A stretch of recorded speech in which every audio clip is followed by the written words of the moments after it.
Hello, ഇത് നമ്മുടെ Paris ട്രിപ്പിന്റെ second day ആണ് കേട്ടോ. ഇന്ന് നമ്മൾ പോകുന്നത് ഈഫിൽ ടവർ വിസിറ്റ് ചെയ്യാൻ വേണ്ടിയിട്ടാണ്. അപ്പോൾ നമുക്ക് ഹോട്ടലിലെ റിസപ്ഷനിസ്റ്റ് പറഞ്ഞു തന്നത് പ്രകാരം നമ്മൾ റൂട്ട് മാപ്പൊക്കെ നോക്കി മെട്രോയിലോട്ട് പോവുകയാണ്. നല്ലൊരു മോർണിംഗ് വൈബ്, ഭയങ്കര ഒരു പ്രത്യേക മോർണിംഗ് എന്ന് തന്നെ പറയാം കേട്ടോ. ചെറുതായിട്ട് മഞ്ഞ് മാറി വരുന്നതേ ഉള്ളൂ, എന്നാൽ തണുത്ത കാറ്റും ഉണ്ട്. ഭയങ്കര ഒരു പ്ലസൻറ്റ് വൈബായിരുന്നു. ഒരുപാട് പൂക്കളൊക്കെ ഉള്ളൊരു സ്ട്രീറ്റ് ആയിരുന്നു കേട്ടോ. കാണുമ്പോൾ തന്നെ മനസ്സിനും കണ്ണിനും ഒക്കെ ഒരു കുളിർമ. ഇതായിരുന്നു എൻ്റെ ഔട്ട്ഫിറ്റ്. ഈ ജംപ് സൂട്ട് ഞാൻ മേടിച്ചത് തെമൂന്നാണ്.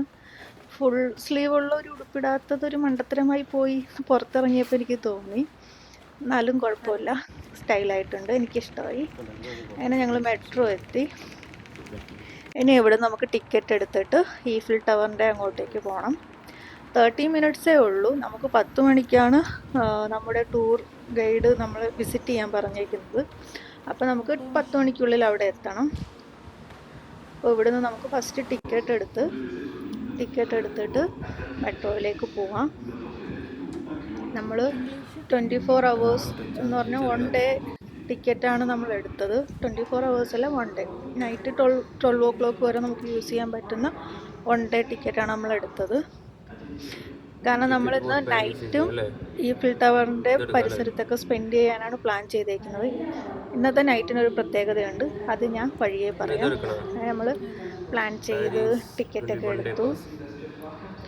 മെട്രോ ആണെങ്കിൽ എന്ന് പറഞ്ഞാൽ നമുക്ക് ഭയങ്കര കൺഫ്യൂഷൻ ഉണ്ടാക്കുന്നു. ഒന്നും ഇംഗ്ലീഷിലല്ല. നമ്മളൊരു ഏകദേശ ഉദ്ദേശമൊക്കെ വെച്ചിട്ട് വേണം എടുക്കാൻ.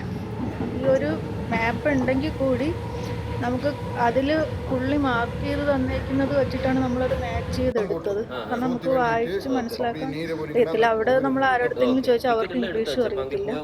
അപ്പോൾ ഇവിടെ വെച്ചിട്ട് നമ്മളൊരു ശ്രീലങ്ക ഒരാളെ കണ്ടു. അപ്പോൾ ആ പുള്ളി നമ്മളടുത്ത് പറഞ്ഞു ആ ഒരു സ്റ്റോപ്പിൽ ഇറങ്ങാൻ. അങ്ങനെ നമ്മൾ പുള്ളി പറഞ്ഞത് വെച്ചിട്ട് നമ്മൾ പോണ വഴിക്ക് പുള്ളി പറഞ്ഞ Dubai embassy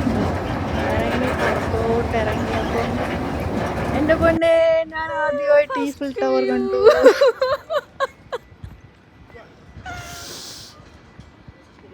oh my God,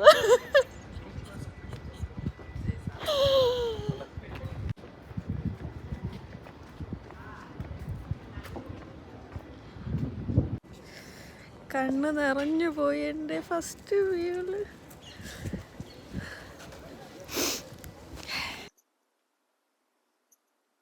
ആ ഒരു മൊമെൻ്റ് എന്ന് പറഞ്ഞാൽ എനിക്ക് പറഞ്ഞറിയിക്കാൻ പറ്റാത്ത അത്രയും സന്തോഷം കൊണ്ട് എൻ്റെ കണ്ണൊക്കെ നിറഞ്ഞ ഒരു മൊമെൻ്റ് ആയിരുന്നു. അങ്ങനെ നമ്മൾ ഇറങ്ങിയ സ്റ്റോപ്പ് തെറ്റിപ്പോയി കേട്ടോ. തെറ്റിപ്പോയി എന്ന് പറഞ്ഞാൽ പാരീസിൽ ഒളിമ്പിക്സ് നടക്കുന്നത് കൊണ്ട് പല വഴികളും അവർ ക്ലോസ് ചെയ്തിട്ടേക്കുക. അപ്പോൾ നമ്മൾ ആ കണ്ട അതിൻ്റെ തൊട്ട് പുറകിലാണ് നമുക്ക് പോവേണ്ടത്. പക്ഷെ അവിടെ ക്ലോസ് ചെയ്തിട്ടിട്ട് അവിടെ ഒളിമ്പിക്സ് നടക്കുന്നത് കൊണ്ട് നമുക്ക് അതുവഴി പോകാൻ പറ്റില്ല. അങ്ങനെ നമ്മൾ നടക്കുവാണ്. പോണ വഴിക്ക് വില്യു മാരിമി ഒരു മാരേജ് ഫംഗ്ഷനൊക്കെ കണ്ടു. നമ്മൾ സിനിമയിലൊക്കെ കണ്ടിട്ടുള്ള എനിക്ക് ഭയങ്കര എക്സൈറ്റ്മെൻ്റ് ആയി അത് കണ്ടപ്പോഴത്തേക്ക്. കാരണം ഞാൻ റിയൽ ലൈഫിൽ ഇങ്ങനെയൊന്നും കണ്ടിട്ടില്ല, സിനിമയിലൊക്കെയല്ലേ കണ്ടിട്ടുള്ളൂ. അങ്ങനെ നമ്മൾ നടന്ന് അവസാനം നമ്മുടെ ടൂർ ഗൈഡിൻ്റെ അടുത്ത് എത്തി. നടന്നതൊന്നും പറയണ്ട, നമ്മൾ ടാക്സി ചോദിച്ചു. ടാക്സിക്കാരന് പോലും അറിയത്തില്ല ഈഫിൽ ടവർ എന്നൊക്കെ പറഞ്ഞിട്ട് പോലും അവർക്ക് മനസ്സിലാവുന്നില്ല. അങ്ങനെ ഒരുവിധം നമ്മൾ ടൂർ ഗൈഡിൻ്റെ അടുത്ത് എത്തി. അപ്പോൾ നമ്മൾ ഗ്രീൻ ടീമാണ്. നമുക്ക് ഡ്രസ്സിലൊട്ടിക്കാൻ വേണ്ടിയിട്ട് ഒരു ഗ്രീൻ പൊട്ട് പോലത്തെ ഒരു സംഭവം ഉണ്ടായിരുന്നു. അപ്പോൾ നമ്മുടെ ടീമിലൊരു 10-15 പേരുണ്ട്. ഇതാണ് നമ്മുടെ ടൂർ ഗൈഡ്, ആ ക്യാപ്പ് വെച്ചേക്കുന്ന ആള് നമുക്ക് ഓരോ ഇൻസ്ട്രക്ഷൻസ് തരുന്നതാണ്.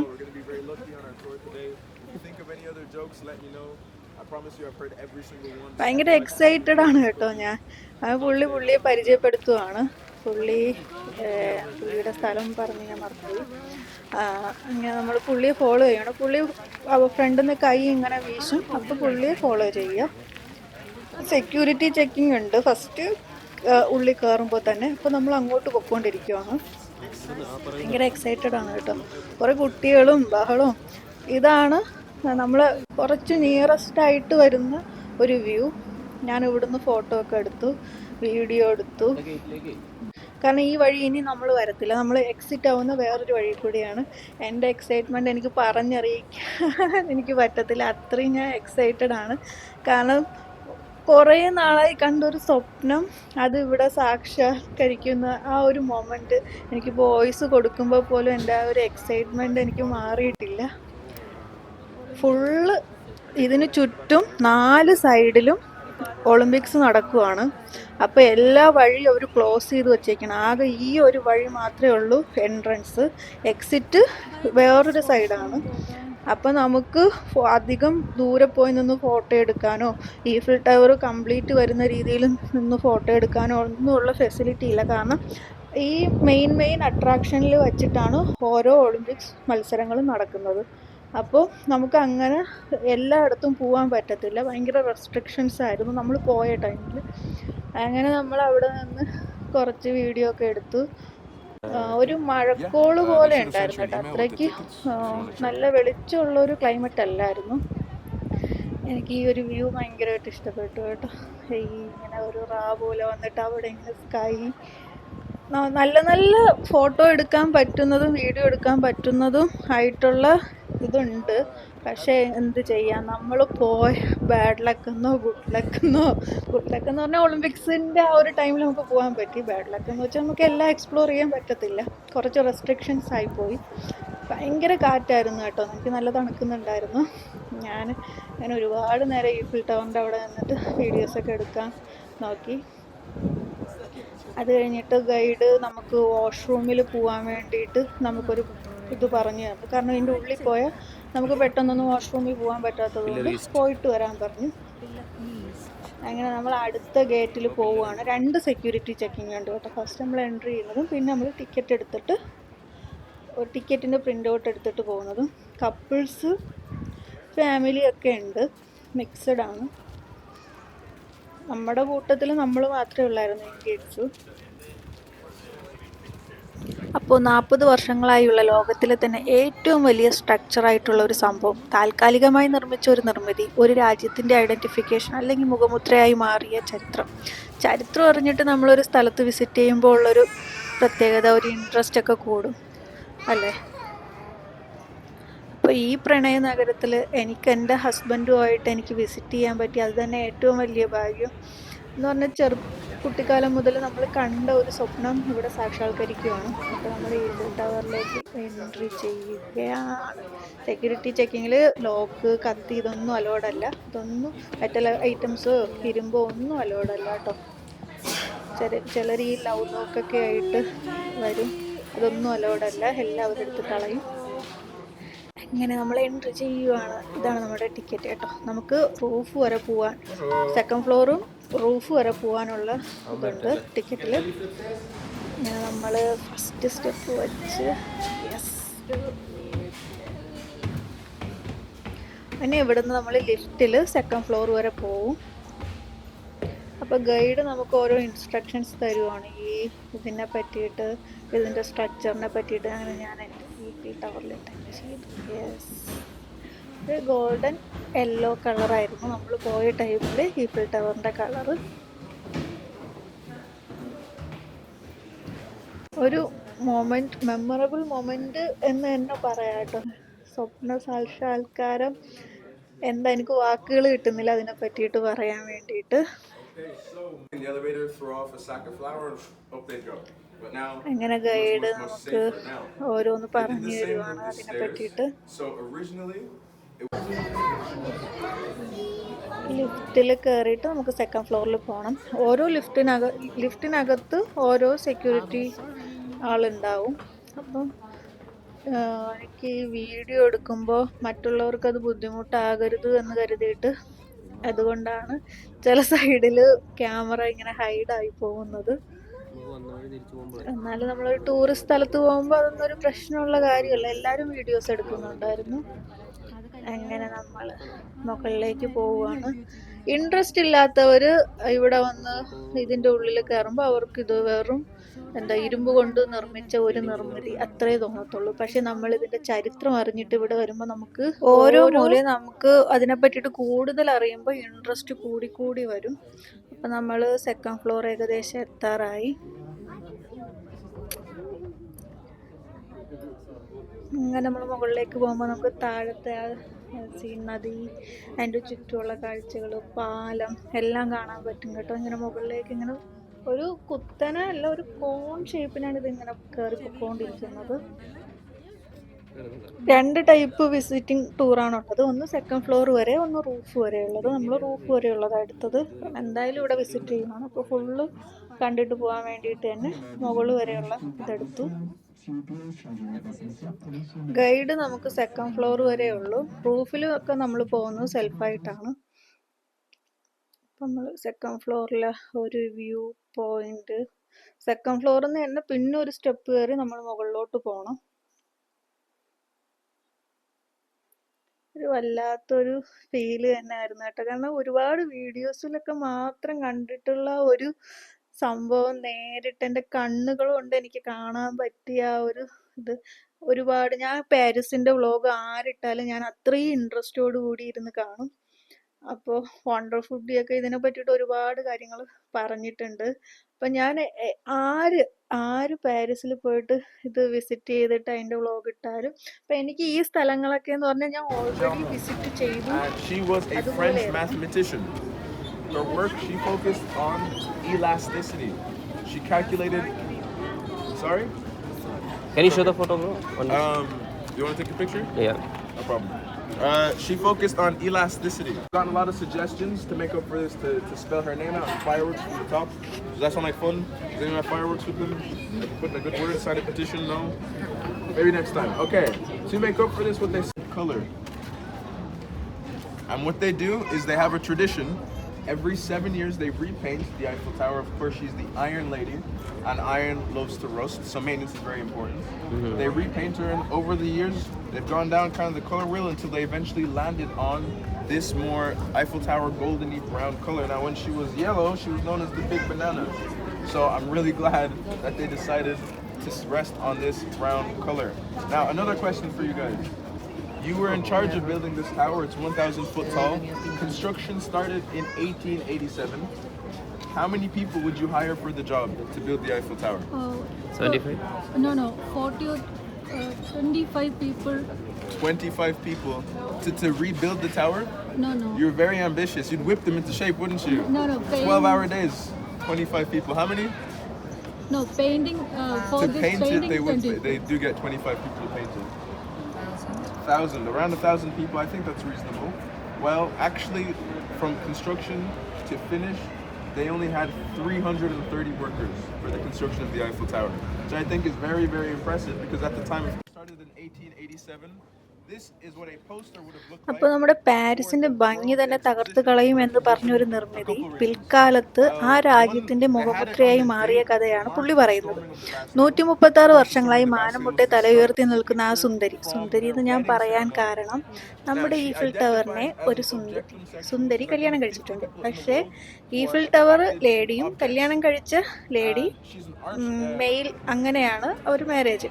2007 ഇവർ മാരേജ് ചെയ്തു എന്ന് പറഞ്ഞാൽ 2003 എന്തോ അവർ കണ്ടിഷ്ടപ്പെട്ടിട്ട് 2007 പാരീസ് ഗവൺമെന്റുമായി സംസാരിച്ചിട്ട് അവര് ഈഫിൽ ടവറിനെ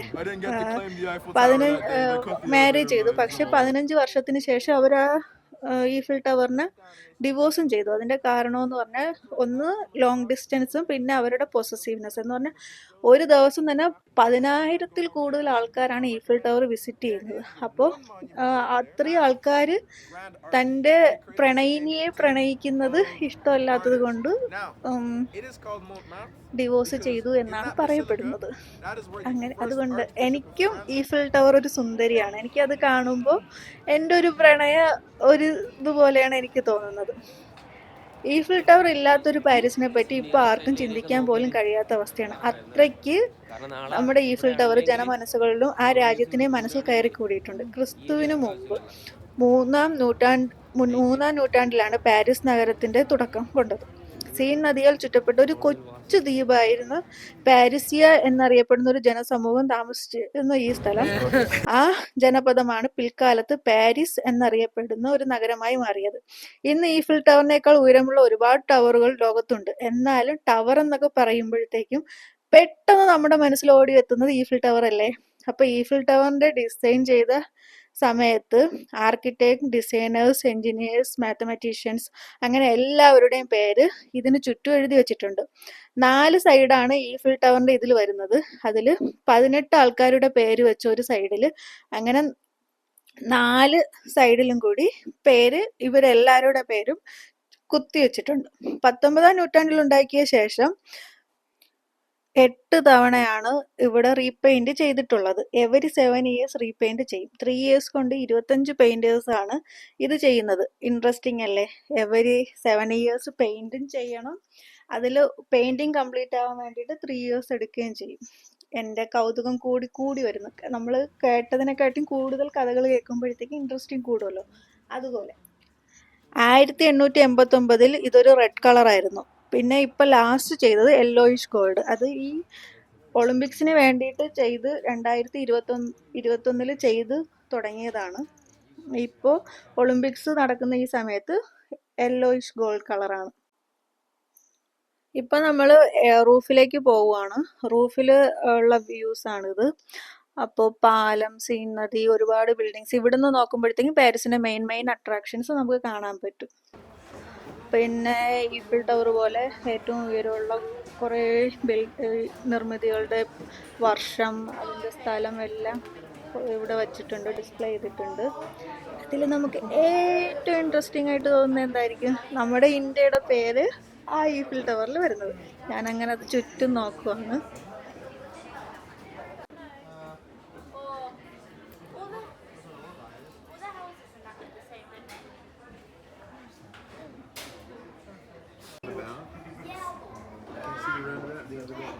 യെസ്, നമ്മുടെ ഇന്ത്യയുടെ ഫ്ലാഗ് അതൊക്കെ കാണുമ്പോൾ നമുക്കൊരു പ്രത്യേക സന്തോഷം തോന്നില്ല. അതുപോലെ തന്നെ ദുബായ്, UAE-യുടേതും ഉണ്ട്. അതൊക്കെ കണ്ടപ്പോൾ ഒരു സന്തോഷം ഇവിടെ കാണാൻ പറ്റിയല്ലോ. 19-ാം നൂറ്റാണ്ടിൻ്റെ അവസാന കാലത്ത് വെറും ഉരുക്ക് വെച്ച് നിർമ്മിച്ച ഈ നിർമ്മിതിക്ക് വേണ്ടിയിട്ട് 1 വർഷം സമയം മാത്രമേ എടുത്തിട്ടുള്ളൂ പണി തീർക്കുക. അതും വെറും 140 പണിക്കാർ ചേർന്ന്, 50 എഞ്ചിനീയേഴ്സും 140 പണിക്കാരും ചേർന്നിട്ട്. ഏറ്റവും ഇൻട്രസ്റ്റിംഗ് ആയിട്ടുള്ളത് ഉസ്താദ് ഈഫിൽ എന്ന എഞ്ചിനീയർ 19-ാം നൂറ്റാണ്ടിൽ തന്നെ ലിഫ്റ്റിന് വേണ്ടിയിട്ടുള്ള എല്ലാ സൗകര്യങ്ങളും ഒരുക്കി വെച്ചിട്ടാണ് ഈ നിർമ്മിതി പണിതത്. അദ്ദേഹത്തിന് ദീർഘവീക്ഷണത്തിന് ബിഗ് സല്യൂട്ട് തന്നെ കൊടുക്കണം. കൊടും ശൈത്യകാലത്ത് 6 ഇഞ്ച് വരെ ഈ ഉരുക്ക് ചുരുങ്ങും. നമുക്ക് ഏറ്റവും അറിയാവുന്ന ഒരാൾ ഇവിടെ ഉണ്ട് കേട്ടോ. ആരാണെന്ന് നോക്കിയാലോ? നമ്മുടെ തോമസ് എഡിസൺ. അപ്പോൾ തോമസ് എഡിസൺ മാത്രമല്ല, ഈ ബിൽഡിംഗ് പണിയാൻ ഹെൽപ്പ് ചെയ്തിട്ടുള്ള ഒട്ടുമിക്ക ആൾക്കാർ ഇവിടെ വിസിറ്റ് ചെയ്തിട്ടുണ്ട്. അവിടെ ഒരു ഗോൾഡൻ ബുക്ക് ഉണ്ട് കേട്ടോ. ആ ഗോൾഡൻ ബുക്കിൽ അവരെല്ലാം സൈൻ ചെയ്തിട്ടുണ്ട്. പിന്നെ അവിടെ ഒരു എന്താ പറയുക, ഫോണോഗ്രാഫ് ഉണ്ട്. അത് നമ്മുടെ സൗണ്ട്, മെഴുക്ക് റോൾ ശബ്ദങ്ങൾ റെക്കോർഡ് ചെയ്യാൻ കഴിയുന്ന ഒരു ഫോണോഗ്രാഫാണത്. അത് അദ്ദേഹത്തിന് ഗിഫ്റ്റ് നൽകിയതാണ്. അപ്പോൾ ഇതൊക്കെയാണ് കാഴ്ചകൾ. യെസ്, ഇവിടുന്ന് നമുക്ക് ഓരോരോ സ്പോട്ട്, ഇവിടുത്തെ മെയിൻ അട്രാക്ഷൻസ് ഇവിടുന്ന് കാണാൻ പറ്റും. പാലം, സീൻ നദി, അങ്ങനെ. ഇവിടെ മുഴുവൻ ഈ കമ്പി വലയങ്ങൾ ഇട്ടേക്കുന്നത് എന്തെന്ന് വെച്ചാൽ ഏകദേശം 400 പേർ ചാടി മരിച്ചിട്ടുണ്ട് ഇതിൻ്റെ മുകളിൽ നിന്ന്. ഒരു സമയത്തൊരു സൂയിസൈഡ് പോയിന്റ് തന്നെ ആയിരുന്നു എന്ന് പറയാം.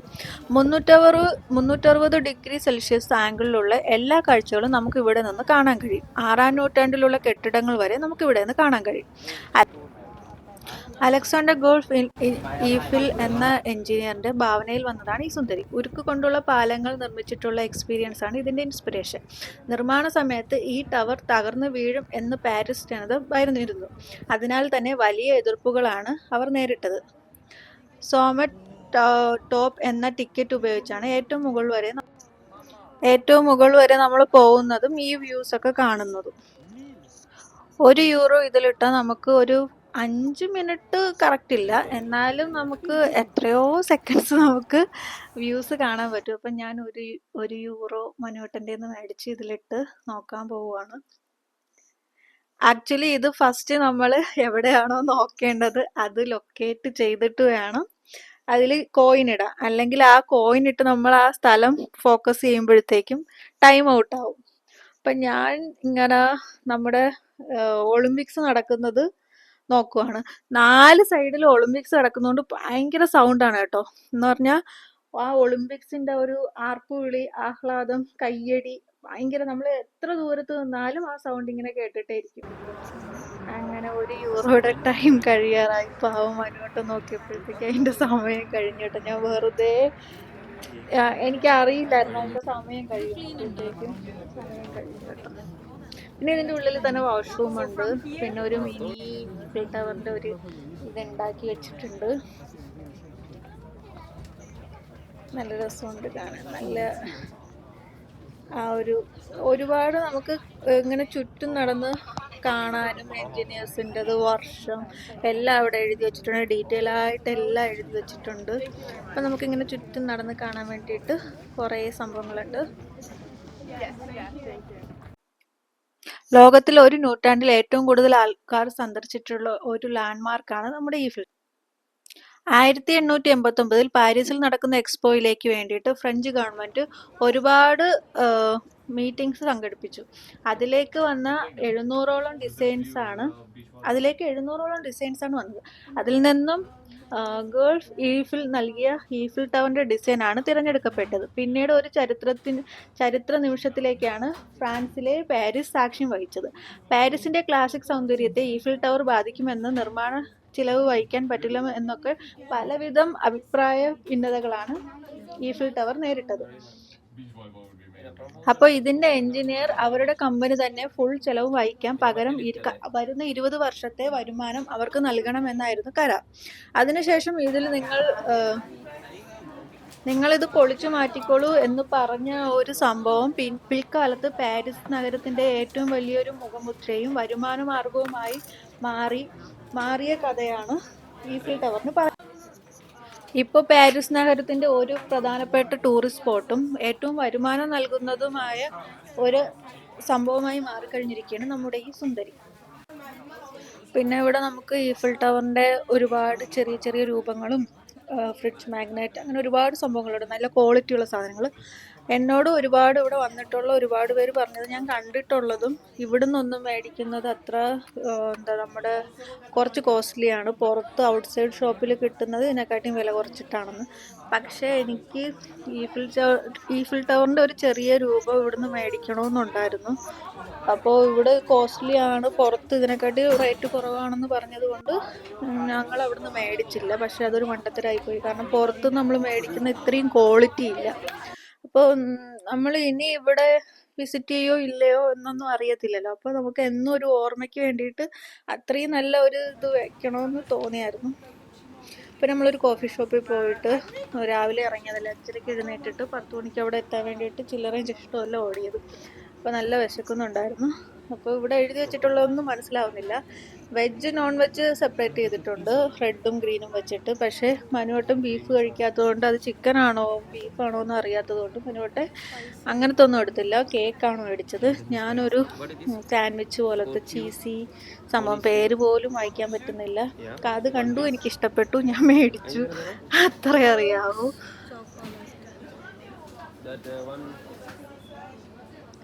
ഞാൻ മേടിച്ച സംഭവം ഉണ്ടല്ലോ, യമ്മി യമ്മി യമ്മി. വായിൽ വച്ചാൽ ഇങ്ങനെ ചീസ് ഒഴുകുന്ന ഒരു ബീഫാണെന്ന് തോന്നുന്നു, എനിക്ക് മനസ്സിലായില്ല.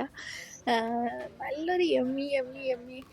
എനിക്ക് പിന്നെ എന്തും കഴിക്കാൻ പറ്റുമല്ലോ, അതുകൊണ്ട് കുഴപ്പമില്ല, എല്ലാം പോവും ഇവിടെ. ഭയങ്കര ടേസ്റ്റായിരുന്നു. എനിക്കിപ്പോൾ അതിൻ്റെ ഇത് ഓർക്കുമ്പോഴും എൻ്റെ വായിൽ വെള്ളം വരുന്നു. അത്രയ്ക്ക് നല്ല യമ്മി യമ്മി ചീസി ആയിരുന്നു കേട്ടോ, സൂപ്പറായിരുന്നു.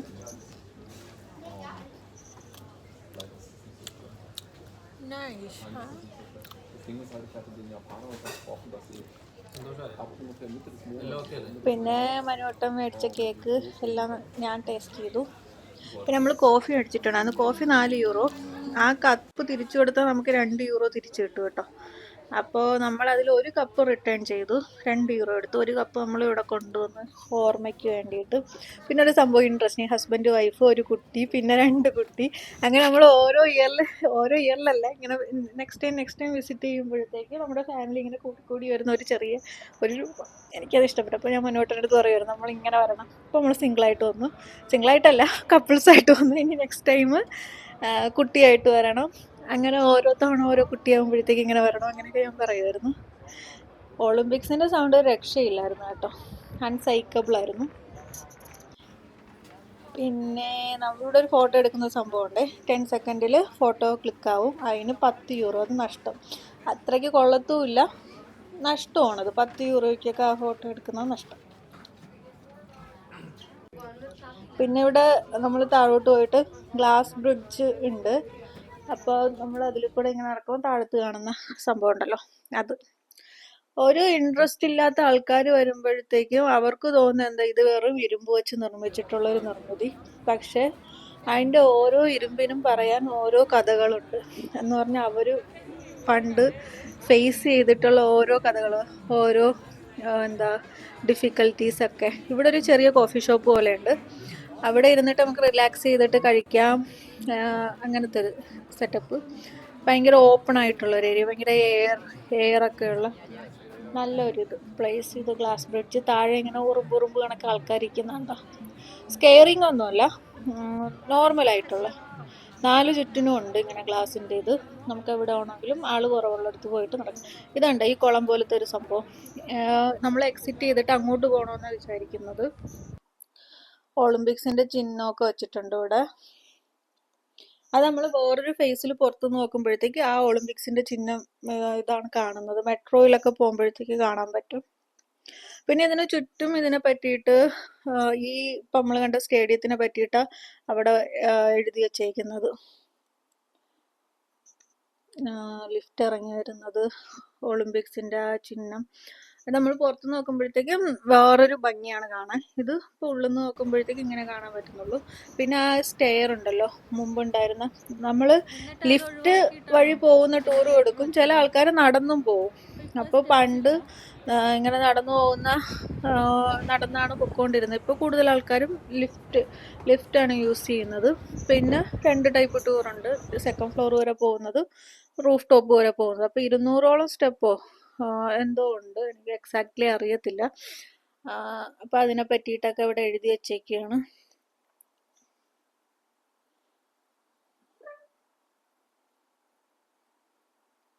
അപ്പം നമുക്ക് എല്ലാ ഇൻഫർമേഷൻസും ഇവിടെ എഴുതി വച്ചിട്ടുണ്ട്. നമുക്കിങ്ങനെ വായിച്ച് റിലാക്സ് ചെയ്ത് ടൈം എടുത്ത് ഇവിടെ നിന്ന് ഇങ്ങനെ ഓരോ സ്ഥലത്തേക്ക് മൂവ് ചെയ്യാം. പിന്നെ ഇവിടെ ഒരു ബാങ്കറ്റ് ഹോൾ പോലത്തെ ഒരു സംഭവമൊക്കെ ഉണ്ട്. പിന്നെ ഇവിടെ ഒരു ഫോട്ടോ എടുക്കുന്ന ഒരു സംഭവം ഉണ്ടായിരുന്നു കേട്ടോ. 20 യൂറോയ്ക്ക് 50 ഫോട്ടോസോ അങ്ങനെ എന്തോ, ഞാൻ മറന്നുപോയി അത് എക്സാക്ട്ലി എത്രയായിരുന്നെന്ന്. അപ്പോൾ നമുക്ക് ഇഷ്ടപ്പെട്ട ഫോട്ടോസ് സെലക്ട് ചെയ്ത് കൊടുത്താൽ അവർ നമുക്ക് ആ ഫോട്ടോ മെയിൽ ചെയ്ത് തരും. പിന്നെ നല്ല ഫ്രണ്ട്ലി ആയിട്ടുള്ള ആൾക്കാരായിരുന്നു കേട്ടോ അവർ. എൻ്റെ ഔട്ട്ഫിറ്റ് കൊള്ളാമെന്നൊക്കെ പറഞ്ഞു. അപ്പോൾ എനിക്ക് നല്ല ഇഷ്ടപ്പെട്ടു, എന്നെ ഇമ്പ്രസ് ചെയ്തു. പിന്നെ നമ്മൾ ഇവിടെ ഈഫിൽ ടവറിൻ്റെ കുറേ സംഭവങ്ങളുണ്ടായിരുന്നു കേട്ടോ. എന്തെങ്കിലും ഒന്ന് മേടിക്കാത്തത് മണ്ടത്തരമായി പോയി എന്ന് തോന്നി. പിന്നെ പ്രിൻ്റ് ഔട്ട് തന്നത് ഇതാണ് പ്രിൻ്റ് ഔട്ട്. അപ്പോൾ ആ ഫോട്ടോസ് അവർ മെയിൽ അയച്ചു തരും, ഒരു പ്രിൻ്റ് ഔട്ട് തരും. അതിതാണ്. പിന്നെ മനുവേട്ടെ ഇവിടെ അടുത്ത് ഏതെങ്കിലും റെസ്റ്റോറൻ്റ് ഉണ്ടോ എന്നൊക്കെ ചോദിക്കുവാണ് ഫുഡ് കഴിക്കാൻ വേണ്ടിയിട്ട്. ഞാൻ ഈ ഫ്രിഡ്ജ് മാഗ്നറ്റ് നമ്മൾ മേടിച്ചു ഇവിടുന്ന്. അതിന് പൈസ കുറവായിരുന്നു, അപ്പോൾ അത് നമ്മൾ ഇവിടുന്ന് മേടിച്ചു. പക്ഷേ ഈഫിൽ ടവറിൻ്റെ ഒരു ചെറിയ രൂപം മേടിക്കാത്തത് മണ്ടത്തരമായി പോയി. ഇവിടുന്ന് കുറച്ച് പൈസ ആയാലും കുഴപ്പമില്ലായിരുന്നു, നല്ല ക്വാളിറ്റി ഉള്ളൊരു സാധനം മേടിക്കാമായിരുന്നു എന്ന് എനിക്ക് പിന്നെ തോന്നി.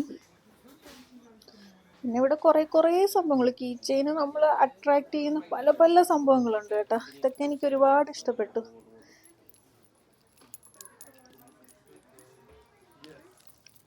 കീ ചെയിനിൻ്റെ തന്നെ വെറൈറ്റി കുറേ സംഭവങ്ങളുണ്ട്.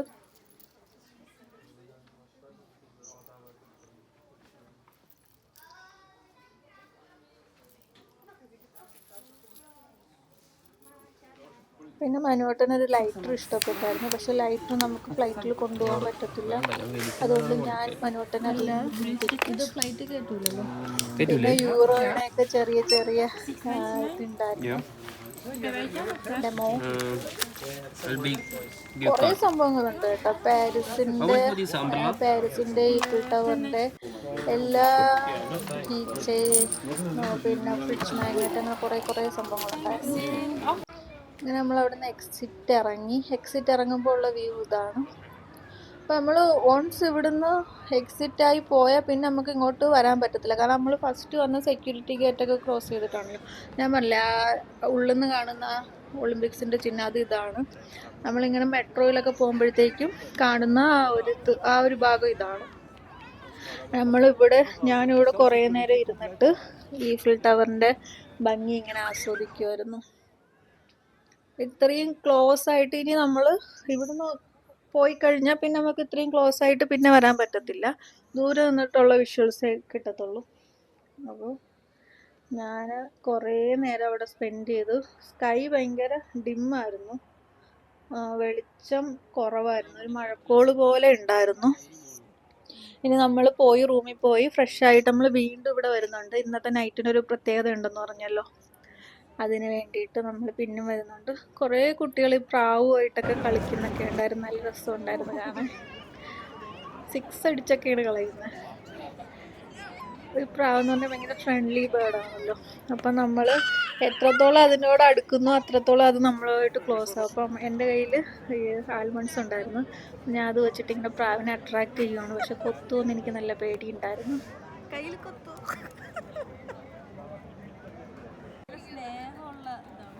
നമ്മളടുത്ത് ഇത് വന്നിരിക്കും കേട്ടോ, ഒരു പേടിയില്ല. പിന്നെ ഞാൻ കുറച്ച് റീൽ എടുക്കാൻ വേണ്ടിയിട്ട് വീഡിയോസ് എടുക്കാൻ വേണ്ടിയിട്ട് നോക്കിയത്. പക്ഷേ ഈ ഒരു പോയിന്റിൽ മാത്രമേ നമുക്ക്, ഈ ഇത്ര ഭാഗത്ത് മാത്രമേ നമുക്ക് നിന്നെടുക്കാനോ ഫോട്ടോ എടുക്കാനോ ഒക്കെ പറ്റത്തുള്ളൂ.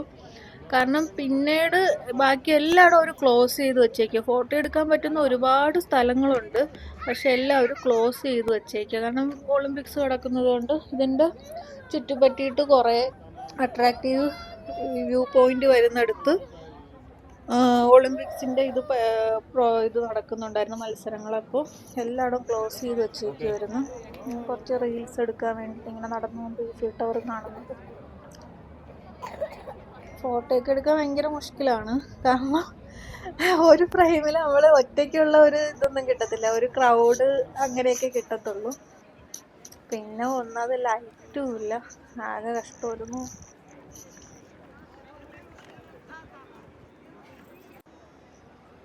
ഇതിങ്ങനെ ക്ലോസ് ചെയ്തിട്ട് ഓപ്പൺ ചെയ്യുമ്പോഴത്തേക്ക് ഈഫിൽ ടവർ വരുന്നു എന്ന് കാണിക്കുന്ന ഒരു റീലിൻ്റെ അതായിരുന്നു.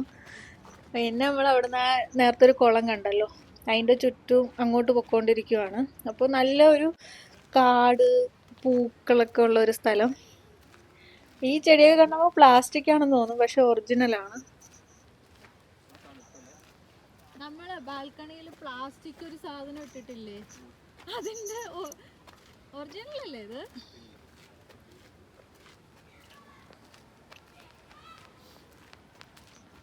കുറേ മരങ്ങൾ, ആപ്പിള്, പിയറ്, അങ്ങനെ ഒരുപാട് മരങ്ങൾ, പൂക്കളൊക്കെ ഉള്ള നല്ലൊരു ഏരിയ കേട്ടോ. അങ്ങനെ അധികം ക്രൗഡൊന്നും ഇല്ലാത്തൊരു ഏരിയ.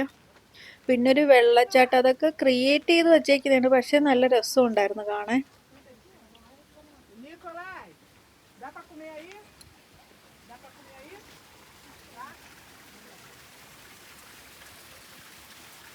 പിന്നെ നമുക്ക് ഫോട്ടോസൊക്കെ എടുക്കാൻ പറ്റിയ നല്ല സ്പോട്ട്, ഈഫിൽ ടവർ വരുന്ന രീതിയിൽ ഫോട്ടോ എടുക്കാനൊക്കെ പറ്റിയ ഒരു സ്പോട്ടാണെന്ന് പറയാം.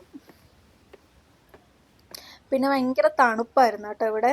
ഈ ഇത്രയും ചെടികളും മരങ്ങളും ഒക്കെ ഉള്ളതുകൊണ്ട് ഭയങ്കര ഒരു കുളിർമയുള്ള ഒരു ക്ലൈമറ്റ് പോലെ തോന്നിക്കുന്ന ഒരിതായിരുന്നു. നല്ല രസമുണ്ടായിരുന്നു.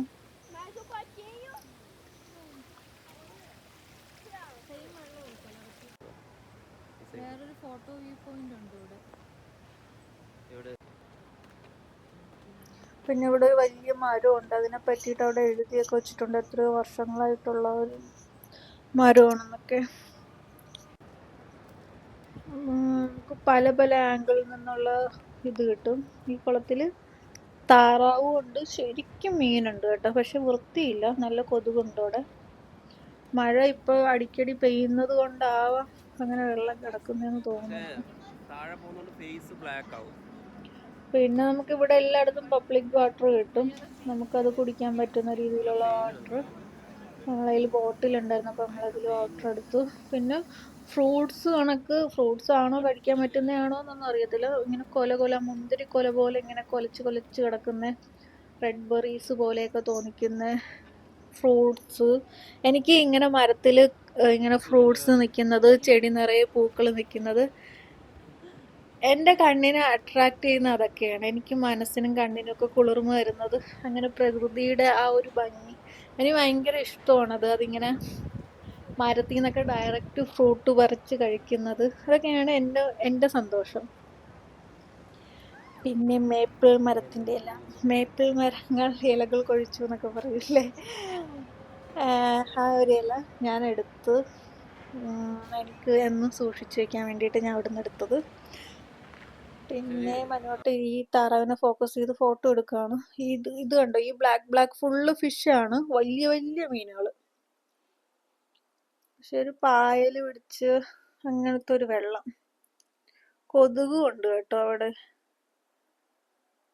ഇവിടെ എങ്ങും ആരും ഇല്ല, അത്രയ്ക്ക് ക്രൗഡില്ല. ആളുണ്ട് പക്ഷെ ക്രൗഡായിട്ടില്ല. പിന്നെ നമ്മൾ അവിടുന്ന് പതുക്കെ എക്സിറ്റ് ആവാൻ. പിന്നെ ചിലർ ഈ വെഡ്ഡിങ് ഫോട്ടോഷൂട്ടൊക്കെ അവിടെ വെച്ചിട്ട് ചെയ്യുന്നുണ്ടായിരുന്നേ.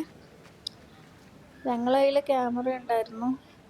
ക്യാമറയിൽ മുന്നോട്ട് ഇങ്ങനെ ഓരോ പൂക്കളുടെയും ചെടികളുടെയൊക്കെ ഫോട്ടോ എടുക്കുവാണ്.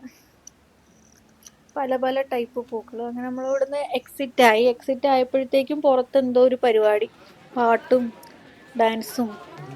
എനിക്ക് തോന്നുന്നു ഒളിമ്പിക്സിന് വേണ്ടിയിട്ട് വന്നിട്ടുള്ള ആൾക്കാരാണോ അത് വേറെ എന്തെങ്കിലും പരിപാടി ഇങ്ങനെ ഗ്യാങ് ആയിട്ട് സംഘടിപ്പിക്കുന്നതാണോ എന്നറിയില്ല. നല്ല രസമുണ്ടായിരുന്നു.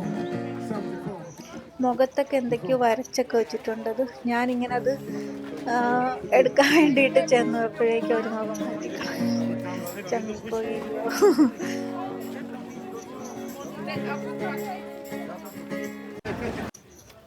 പിന്നെ നമ്മളിന്നൊരു സ്ട്രീറ്റിലോട്ട് നടക്കുവാണ്. ഇവിടെ അടുത്തൊരു ഷോപ്പ് ഉണ്ട് കേട്ടോ. അപ്പം നമ്മൾ ലോക്കൽ ഷോപ്പിൽ നിന്ന് പർച്ചേസ് ചെയ്യാന്നാണല്ലോ പറഞ്ഞത്. പക്ഷെ ഇവിടുന്ന് നമ്മൾ മേടിക്കുന്നതിനെക്കാട്ടിയും കുറച്ചുകൂടെ വേറെ സ്ഥലങ്ങളിലൊക്കെ നമ്മൾ വിസിറ്റ് ചെയ്യുമല്ലോ. ഞാൻ പറഞ്ഞുതരാം. നമ്മൾ ഇവിടുന്ന് ഒരു സ്ഥലത്ത് വിസിറ്റ് ചെയ്യാൻ പ്ലാൻ ചെയ്യുന്നുണ്ട്. എങ്കേയും കാതൽ സിനിമയിൽ അവർ പടം വരയ്ക്കുന്ന ഒരു സ്പോട്ടുണ്ടല്ലോ, അവിടേക്കുള്ള ഷോപ്പിലാണെങ്കിൽ ഇതിനെക്കാട്ടിയും റേറ്റ് കുറവാണ്. അപ്പോൾ എന്തെങ്കിലും മേടിക്കാനുള്ളവർ അവിടുന്ന് മേടിക്കുകയാണെങ്കിൽ ഈ 6 യൂറോയ്ക്ക് 3 ഐറ്റംസ് അങ്ങനെയൊക്കെ നമുക്ക് എടുക്കാം. ഇതിനെക്കാട്ടി ലാഭമാണ്. നമ്മൾ ഇവിടുന്നാണ് ഇപ്പോൾ ഒരു ഈഫിൽ ടവറിൻ്റെ ഒരു ചെറുത് മേടിച്ചത്. അതിനാണെങ്കിൽ അത്രയ്ക്ക് ക്വാളിറ്റി ഒന്നുമില്ല, എന്നാലും ഒരെണ്ണം മേടിച്ചു. നമുക്കറിയില്ലല്ലോ അവിടെയും ഇത് കിട്ടുമെന്ന് എനിക്ക് അറിയത്തില്ലായിരുന്നു, അതുകൊണ്ട് മേടിച്ചു. ഇതൊരു ഫോട്ടോ സ്പോട്ടാണ്. പിന്നെ ഇവിടെ ഒരു ബീച്ച് സൈഡ് ഉണ്ടെന്ന്, അതാണ് ഇതെന്ന് തോന്നുന്നു. ഒരുപാട് ഫോട്ടോ എടുക്കാൻ പറ്റുന്ന സ്പോട്ടുകളുണ്ട്. പക്ഷെ ഇവർ ക്ലോസ് ചെയ്തു. ഈ ഒരു സ്ഥലത്തുനിന്ന് ഒരു സീബ്ര ലൈൻ പോലെ ഉണ്ട്, അവിടെ നമുക്ക് നല്ല അടിപൊളിയായിട്ട് ഫോട്ടോ എടുക്കാം. പക്ഷെ അതൊക്കെ അവർ ക്ലോസ് ചെയ്ത് വെച്ചിട്ട് അവിടെ ഇത് ഒളിമ്പിക്സ് കിടക്കുവാണ്. ഇഷ്ടംപോലെ റോസാ ചെടികളുണ്ടായിരുന്നു കേട്ടോ ഇവിടെ. വലിയ വലിയ ആന റോസ എന്നൊക്കെ പറയൂല, അതുകൊണ്ടൊക്കെ വലിയ പൂക്കൾ. അപ്പൊ ഇന്ന് നൈറ്റത്തെ വ്ളോഗിൽ നമുക്ക് വീണ്ടും കാണാം. അതുവരേക്കും ബൈ.